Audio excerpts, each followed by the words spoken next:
কৃতজ্ঞতা।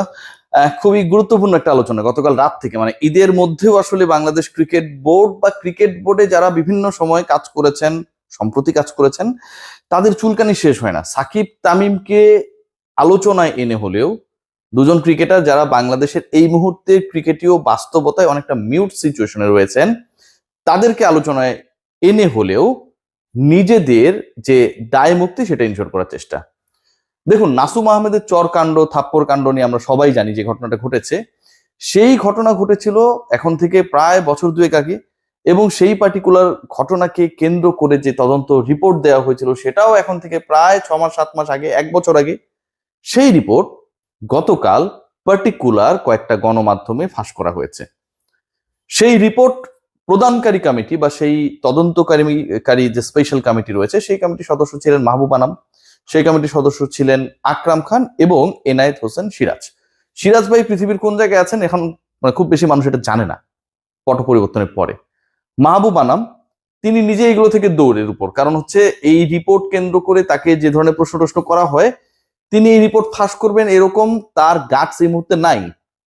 আকরাম খান নিজেই তামিমের চাচা, আমরা সবাই রিলেট করার চেষ্টা করি, তামিম এবং আকরাম তারা হচ্ছে একই মুদ্রার এপিঠ। তাহলে ফাঁস করলো কে? এই তিনজন তো ফাঁস করবে না, এবং এই তিনজনের যদি কেউ ফাঁস করে তাতে তো সেটা তাদের এগেনস্টে যাবে। কারণ ফারুক আহমেদ দাবি করছেন নাসুম আহমেদকে থাপ্পড় মারা হয়েছিল, তদন্ত কমিটির সদস্য মাহবুব আনাম দাবি করছেন থাপ্পড় মারা হয়নি। রিপোর্টে আবার থাপ্পড় কাণ্ড নিয়ে উল্লেখ আছে। মাহবুব ভাই নিজেই নিজের জন্য নিশ্চয়ই গর্ত করবেন না। ফাঁস করেছেন এমন একজন যেই মানুষটা এই মুহূর্তে অনেক কিছুর সাথে জড়িত, যাকে নিয়ে গত প্রায় 3 মাস থেকে টানা রিপোর্ট করেছি, আলোচনা করেছি, নাম উল্লেখ করব না, অনেকে নিয়ে করেছি, যাকে নিয়ে করেছি আপনারা বুঝে নিন, সেই তিনি। এবং সেটা পার্টিকুলারলি দু একটা মিডিয়া সাপ্লাই করা হয়েছে। কেন? তামিম ইকবাল এবং সাকিব আল হাসানকে নতুন করে আলোচনায় এনে নিজের কুকর্ম ঢাকার জন্য। তামিম ইকবাল এই মুহূর্তে ক্রিকেটের বাইরে, সাকিব আল হাসান ক্রিকেট খেলছেন না, দেশে আসতে পারছেন না। এই দুজন লেজেন্ডকে আপনারা যে যাই বলুন না কেন ভাই, তারা তো বাংলাদেশের ক্রিকেটে কন্ট্রিবিউট করেছে। ফ্রম নো হয়ার আনার কারণটা কি? যে নিউজ করা হয়েছে যে দুটা পার্টিকুলার পত্রিকা বলেন বা অনলাইন বলেন, আমি খেয়াল করেছি সেই দুটোর বাবা আবার একই প্রতিষ্ঠান। মানে আমি এবং আমার ভাইয়ের বাবা যেমন, অর্থাৎ জন্মদাতা তো একজনই, সেই দুই পার্টিকুলার মিডিয়ার জন্মদাতাও একই গ্রুপ। সেই গ্রুপকে নিয়ে আমার কোনো প্রশ্ন নেই, কিন্তু দুই সন্তানের আচরণ দুই রকম। কি বলা হয়েছে? একটা রিপোর্টে বলা হয়েছে, যেটা বাংলায় লিখেছে, যে তদন্ত প্রতিবেদন, আমি বলি আপনাদেরকে, হ্যাঁ, এবং সেটা সংশ্লিষ্ট সাংবাদিক স্ট্যাটাসও দিয়েছেন, সেখানটায় বলা হয়েছে সংবাদ মাধ্যমে এই ঘটনা ফাঁস করে দেওয়ার অভিযোগ আনা হয়েছে তামিম ইকবালের বিরুদ্ধে। অবশ্য তিনি একা অভিযুক্ত নন, তার সঙ্গে মিডিয়ায় নাসুমকে হাতুরু সিংহের মারার ঘটনা ফেরি করার অভিযোগ।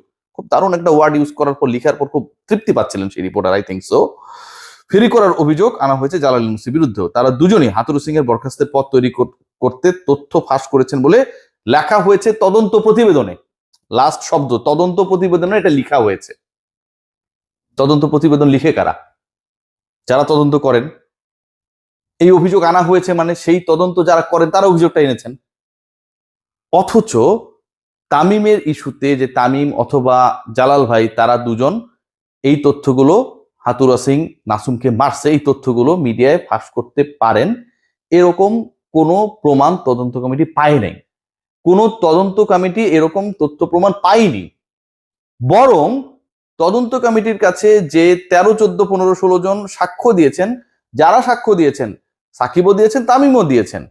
স্পেশাল কমিটি হয়েছে একটা বিশেষ বিষয় তদন্ত করার জন্য। তারা সবাই তো কিছু না কিছু জানিয়েছেন, অভিযোগ করেছেন, সবাই অভিযোগ করেছেন। সবার অভিযোগ তো নিশ্চয়ই তদন্ত কমিটির মতামত না।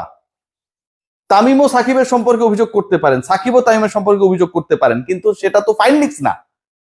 বাংলায় যেটা লেখা হলো, ওই গ্রুপের বাংলা পত্রিকায় যেটা লেখা হলো, সেই লিখায় বলা হলো যে এই ধরনের তদন্ত প্রতিবেদন উঠে এসেছে এবং এটা অভিযোগ আনা হয়েছে, এবং যেই অভিযোগ এনেছেন তদন্ত কমিটির 3 জন সদস্য পুরোটাই ভুয়া।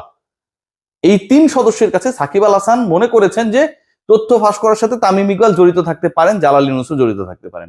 সাকিবের কাছে এটা মনে হয়েছে, আরো 15 জনের কাছে আরো অনেক কিছু মনে হয়েছে।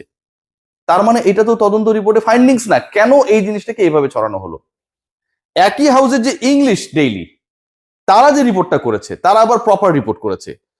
ইংরেজিতে লিখলে যে কোনো কিছুই আপনার ভুল হওয়ার চান্স থাকে না, এটা আপনারা সবাই জানেন। ইংলিশে যেহেতু লিখছে এটা ঠিকই আছে। সেখানটায় আমরা দেখছি যে Shakib accuses Tamim and Jalal Yunus trying to out Hathurusingha. Shakib Al Hasan accuses করছে কাকে?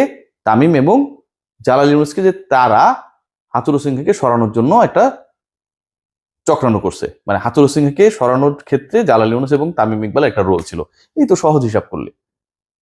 কোথাও বলা হয়নি একই হাউজের ইংরেজি দৈনিক ডেইলিতে যে এই ধরনের রিপোর্ট তদন্ত কমিটির ফাইন্ডিংস, কোথাও বলা হয়নি।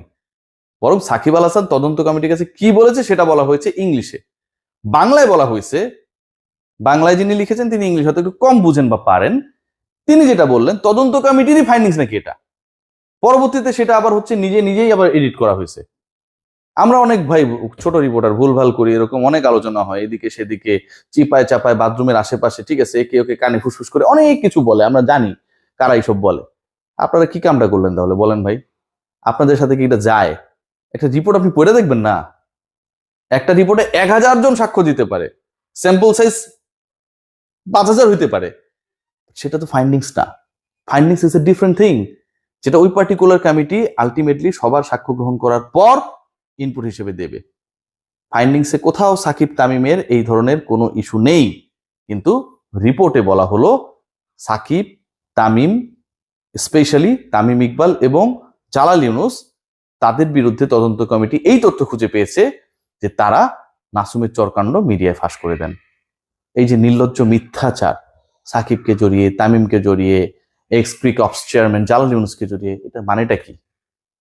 মানেটা একটাই, এই মুহূর্তে যিনি ব্যাকফুটে রয়েছেন তিনি সাকিব তামিমদেরকে কদর্যভাবে নোংরা বানিয়ে হলেও, যে ইস্যুটা 2 বছর আগের ইস্যু, এরপরে তামিম অসুস্থ হয়েছে, সাকিব ফোন করেছে, সাকিবের বাবা মা তামিমকে দেখতে গেছে, সম্পর্কের জায়গায় টানাপোড়েন থাকতেই পারে, সেটা একটা ম্যাচিউর জায়গায় গেছে, সবার মধ্যে একটা হৃদ্যতাপূর্ণ সম্পর্ক গ্রোয়িং আপ হচ্ছে, সেখানটায় এই যে চুলকানিটা দেওয়ার চেষ্টা করলেন আমার প্রিয় এক বড় ভাই, কাজটা কি ভালো করলেন? আমি এবার বাবার কাছে একটা আবেদন জানাবো।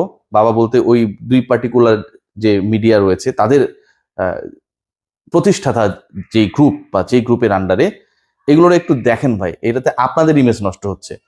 আল্লাহর রহমতে তো আমার সব জায়গায় পরিচিতি আছে। আই হ্যাভ গট মেনি কলস সিন্স লাস্ট নাইট, অনেকগুলো কল পাইছি যে ভাই ঘটনা আসলে কোনটা, সিরিয়াসলি। এবং এটাতে কি হচ্ছে জানেন, যে আপনারা বিসিবি ইলেকশনে দাদাগিরি করার জন্য এরকম বিভিন্ন রিপোর্ট করাইতেছেন, খোদার কসম এরকম একটা পারসেপশন তৈরি হচ্ছে। বাবার প্রতি আমার আবেদন, অথবা যারা এটার স্ক্রুটিনির সাথে জড়িত, যারা মালিকানার সাথে জড়িত, এই ফাতরামি রিপোর্টগুলো যেন বন্ধ হয়। রিপোর্ট হোক, সমস্যা নাই তো। তামিম যদি সত্যি সত্যি বলে